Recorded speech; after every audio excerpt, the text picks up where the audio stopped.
கொடுத்து உதவியுள்ளார். இது தொடர்பான கூடுதல் விவரங்களோடு இணைகிறார் எமது செய்தியாளர் ராஜகுமரன். வணக்கம் ராஜகுமரன், உங்களிடம் இருக்கும் தகவல்களை சொல்லுங்க.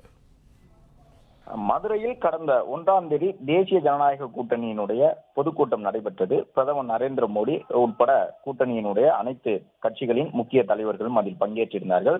பாஜக முன்னாள் மாநில தலைவர் அண்ணாமலை மதுரையில் நடைபெற்ற அந்த தேசிய ஜனநாயக கூட்டணியின் பொதுக்கூட்டத்தில் பங்கேற்று முடித்து புறப்படும் பொழுது அவரை சென்று சந்தித்த பெண் ஒருவர், மாற்றுத்திறனுடைய பெண் ஒருவர் கண்ணீரோடு கதறினார்.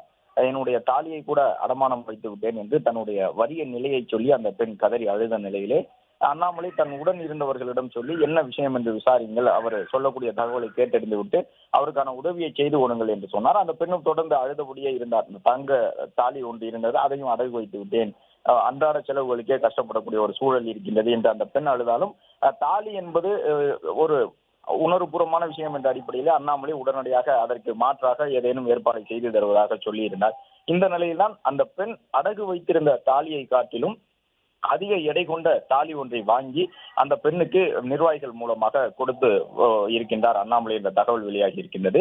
அதன்படி அடகு வைத்த தாலியை விட அதிக எடை கொண்டதாக அந்த தாலி வாங்கப்பட்டு பாஜகவில் இருக்கக்கூடிய நிர்வாகிகள் மூலமாக அந்த மாற்றுத்திறனுடைய பெண்ணுக்கு வழங்கி இருக்கின்றார்கள். அவரும் தன்னுடைய நன்றியை தெரிவித்துக் கொள்ளக்கூடிய அந்த காட்சிகள் வெளியாகி இருக்கின்றன.